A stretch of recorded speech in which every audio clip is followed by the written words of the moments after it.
মা খাদিজাতুল কুবরা আল্লাহ পাকের সালাম যার করে আসছে, সালামুল আলাইহা সাল্লাতুল্লাহ আলাইহা। আমার দয়াল নবী বলছিলেন দ্বীন ইসলাম কখনো মোকাম্মল হইতো না যদি আমার বিবি খাদিজা সমর্থন আর আমার মাওলা আলীর তরবারি না থাকতো, আমার আলীর তরবারি না থাকতো।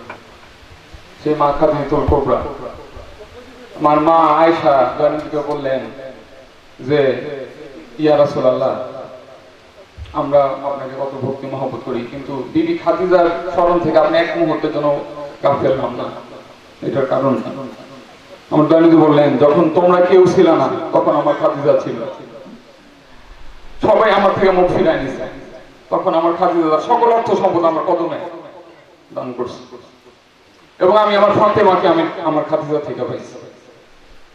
তো আমার মা খাদিজা ইন্তেকাল হইলেন। এরপর একই বছর খাজা আবু তালিব সাইয়্যিদুনা মাওলানা দ্বীন ইসলাম যার ঘর থেকে বিতরণ হয়েছে, সেই সাইয়্যিদুনা মাওলানা খাজা আবু তালিব হুজুর পাক মাওলা আলীর বাবা জান, আমাদের নবীর চাচা জান, ওখানে লালন পালন উনি ইন্তেকাল হয়েছেন একই বছর। আমার দয়াল নবী ওই বছরটাকে আমুল হুজুন, শোকের বছর ঘোষণা করছে, এবং মক্কার বেদিন মুশরিকদের নানান গুস্তাখি, তায়েফবাসীদের কত গুস্তাখি, আমার দয়াল নবীর নূর বদনে পাথরের আঘাত, রক্ত ঝরে ঝরে নূর কদমে জমান বাঁধছে, মুখের উপর আমার মাওলার মুখের উপর দরজা তারা বন্ধ করে দিচ্ছে। আমরা আল্লাহ পাক বলছেন যে হে আমার হাবিব, ওরা আপনার মুখের উপর দরজা ফেলায়, আমি আসমানের দরজা আপনার জন্য ফেলে দিতেছি। তো ওই বছরটা শোকের বছর, আশেকা ছুটে আসলো, দয়াল নবী বলেন আল্লাহ পাক নেদা আসলো যে আপনার বন্ধু নাই, এখন হিজরতের জন্য প্রস্তুত হন, ইয়া রাসূলুল্লাহ ইয়াথরিব মদিনা হয়ে যায়। ইয়াথরিবের আশেকরা সকালে ছুটে আসা দয়াল নবীর কদমে আরতি দিল, দয়াল নবী যে সিদ্ধান্ত নিলেন হিজরত করবে, সকলে আশেকরা পঙ্গপালের মতো ছুটে আসলো, দয়াল নবী কার গৃহে অবস্থান করবেন। আমার মালিক বলেন যা আমার উট যেই গৃহে থামবে সেখানে আমার মাকাম হবে। তো হযরত সাইয়্যিদুনা আবু আইয়ুব আনসারী হুজুর পাকের ঘরে দয়াল নবীর উট থামলো, এখানে মালিক তশরিফ নিলেন, সকল আশেকরা পঙ্গপালের মতো ছুটে আসলো। তালাল বাদরু আলাইনা গাজল হইতেছে, দেখো যে ওই চাঁদ উঠেছে গগন কিনারা, সকল কিছু নিয়ে দয়াল নবীর কদমে লুটায় পড়তেছে তারা। আমরা না খাস্তা নালায় দয়াল নবীর পাঞ্জা পানে বা ফরজন্দ রাসূলের আহলুল বাইতের কদমের ধুলি হওয়ার যোগ্যতা আমাদের নাই, তাই কত সম্মান মর্যাদা মাওলা পাকদের খাতিরে। আমার মালিক যখন তশরিফ নিয়েছেন কি হাল হয়েছিল আশেকদের, একবার ভাবো, আশেকদের গৃহে যখন আমার স্বয়ং দয়াল নবী তশরিফ নিয়েছেন, সকলেই পঙ্গপালের মতো ছুটা কদমে লুটায় পড়তেছে, কি দিব তোমায় হে নজর, হে আমার মাওলা কি দিব তোমায় নজর। আল্লাহ পাকের নেতা আসলো, কুল লা আসআলুকুম আলাইহি আজরান ইল্লাল মাওয়াদ্দাতা ফিল কুরবা, যে হে আমার হাবিব আপনি জানিয়ে দিন, এই যে আপনি তাদেরকে দ্বীনের দাওয়াত দিবেন, তারা আধারে ডুবা ছিল, আপনি তাদেরকে আশরাফিয়াত দান করছেন, নিজের সন্তানদেরকেও তারা জীবন্ত পিতা পেত, ওইখান থেকে আপনি তাদেরকে পবিত্র করছেন, আমেলিয়াত দান করছেন, এর বিনিময়ে আপনি কিছুই চান না, খালি এতটুকু চান তারা যেন আপনার আহলুল বাইতকে মহব্বত করে। তো সাহাবাদের মধ্যে অনেক প্রশ্ন জিজ্ঞাসা যে কারাই আহলুল বাইত যাদের মহব্বতটা আমার জন্য ফরজ হয়ে গেল। তখন সাইয়্যিদুল মুফাসসিরিন দয়ালুজি চাচাতো ভাইজান আব্দুল ইবনে আব্বাস জিজ্ঞেস করলেন ইয়া রাসূলুল্লাহ কারা আহলুল বাইত যার মহব্বতটা আমার জন্য ফরজ হয়ে গেছে। তো নবী দো জাহান তখন বলছিলেন আলীমুন ওয়া ফাতেমা ওয়া নাবনাহুমা, আমার ফাতেমা, আমার আলী, আমার হাসান হুসাইন, এই আহলুল বাইত, এদের মহব্বত তোমাদের জন্য ফরজ, এখান থেকে আমার আহলুল বাইতে নূরের ধারা আসবে। তো যখন বিদায় হজের পর আলোচনা করছে খাজাবাড়ি রুহানি সন্তানরা মাওলাদেরকে যোগ্য করে করে তুলতেছে, তো সেই বিদায় হজের পর শেষের দিকে আয়াত কোরআনের আল্লাহ ইয়া আইয়ুহার রাসূলু বাল্লিগ মা উনজিলা ইলাইকা মিন রাব্বিক, যে আমার হাবিব আপনি জানিয়ে দিন আপনার উম্মতকে, না হলে তাদেরকে বঞ্চিত করা হবে। তো বিদায় হজের পর শেষ হয় গালিতে একটাই জাহেরা হজ, এরপর আসলেন গাথিরে কুমে গালিদাকে পূর্ণাঙ্গ খুতবা প্রদান করছিলেন, ওখানে বিলায়াতের এলান হইতেছে।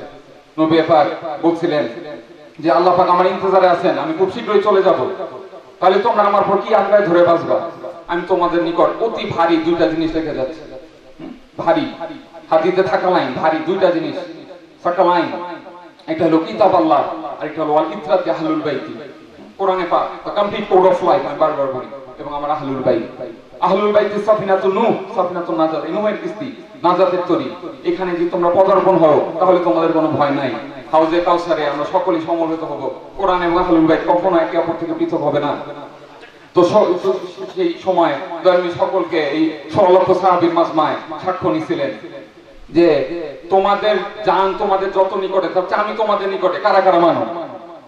কোরআন পাকে সে আন্নাবিয়্যু আউলা বিল মুমিনিনা মিন আনফুসিহিম, আল্লাহ পাক নাহনু আকরাবু ইলাইহি মিন হাবলিল ওয়ারিদ বলেন যে বান্দা আল্লাহর শাহরগের নিকটে আল্লাহ পাক তার বান্দা। কিন্তু নবী পাকের ক্ষেত্রে বললেন আন্নাবিয়্যু আউলা বিল মুমিনিনা মিন আনফুসিহিম, যে আমার হাবিব তোমাদের জানের চেয়ে নিকটে। তো এটা কারা মানো? তখন সকলে সাক্ষ্য দিল ইয়া রাসূলুল্লাহ আমরা মানি, আপনি আমাদের জানের চেয়ে নিকটে। তখন নবী পাক বলেছিলেন কারা আমাকে মাওলা মানো? সকলে সাক্ষ্য দিয়েছিলেন আমরা মানি ইয়া রাসূলুল্লাহ আমরা মানি, আপনি কে মাওলা, আপনি আমাদের মাওলা।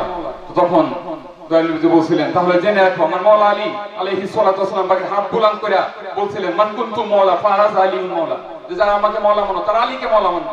আল্লাহ পাকের কাছে দোয়া চেয়েছিলেন আল্লাহুম্মা ওয়ালিমান ওয়ালাহু ওয়াদেমান আদাহু, যে হে আল্লাহ যে আমার আলীর বন্ধু তুমি তার বন্ধু হবা, যে আলী শত্রু তুমি তার শত্রু হয়ে যাও।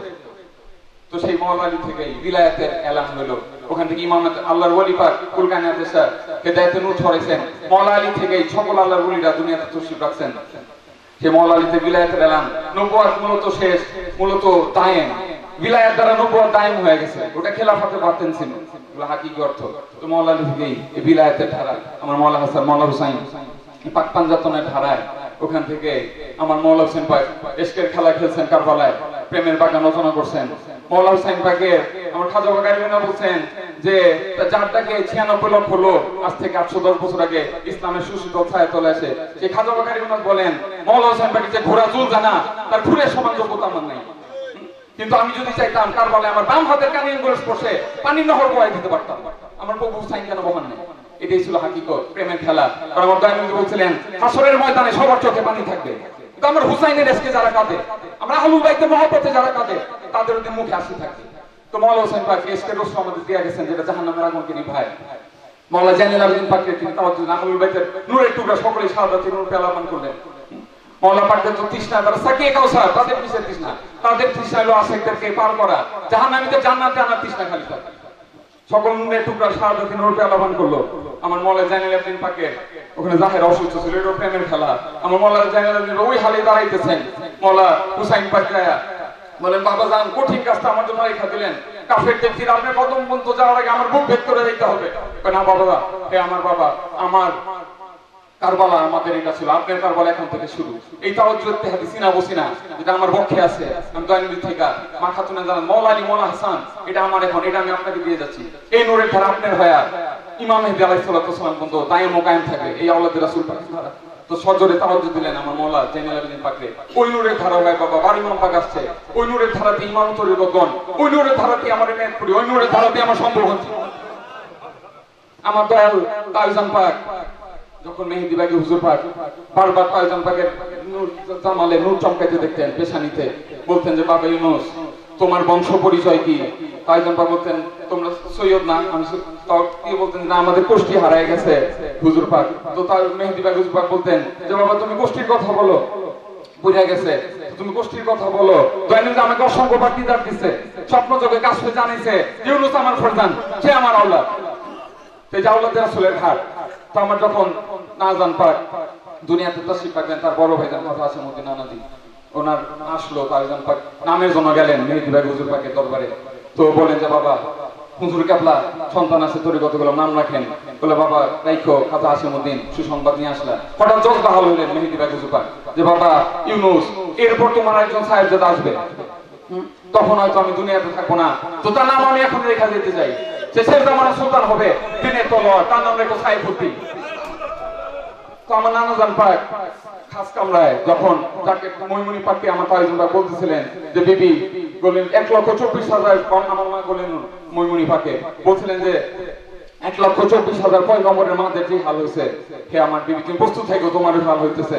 তো নানাজান পাক যখন তশরীফ পাকলেন তাইজান পাকের একদম খাস কামরায় ইবাদতগাহ, তো নাজান পাক শিশু অবস্থায় তাইজান পাক সংসার বলছেন যাকে উদ্দেশ্য করে কইরা যে বাবা সকল জেনে রাখেন তরিকত জগতের সুলতান তশরীফ রাখছে, যার বাড়ির নাম হবে লাল, নদীর পূর্ব দিকে, নদীর চতুর্দিকে রাস্তা। খাজাবাসী সিরাজগঞ্জ এনায়তপুরে বড় হয়েছেন, ওখানে লাল বাড়ি ছিল না। তো নাজান পাক 1963 তে হিজরত করলেন, তো ওইখানে এই লালকুঠি যেখানে ব্রহ্মপুত্রের পূর্ব দিকে এবং চতুর্দিকে রাস্তা। তো খাজাবার আশিকরা তার সাথে সাথে আসলো, জানেন হিজরত করছিলেন আনসার ও মুহাজির। আর কোরআনে বলছেন আল্লাহ পাক যে সঠিক সমান আসতেছে না। তো যাই হোক, আজান পাক পরে তশরিফ রাখলেন, জাকিরাও সাথে সাথে আসলো। তো এই যে প্রেমের ঘাট, আশেক মাসুকের মিলন মেলা, রিয়াজুল জান্নাহ হলো, ওই যে আওলাদের রাসূলের ধারা, বুঝলেন? আমার দয়াল নবী যে ইমাম হিদ আলাইহিস সালাম পর্যন্ত এই নূরের ধারা দায়েম কায়েম থাকে। তো এই ধারা, তো এখানে আসতে পারছি আজকে আমরা, আশেকদের মহব্বত এটি আমাদেরকে আকর্ষণ করে। এই নাইটপুরে আমার দয়াল তাজন পাকের মিকা, যেটা তার করা আবাদ করা এই রিয়াজুল জান্নাহ, এখানে আমরা আসছি, জাকির ভাইয়ের সাথে একটা প্রেমের সম্পর্ক আছে।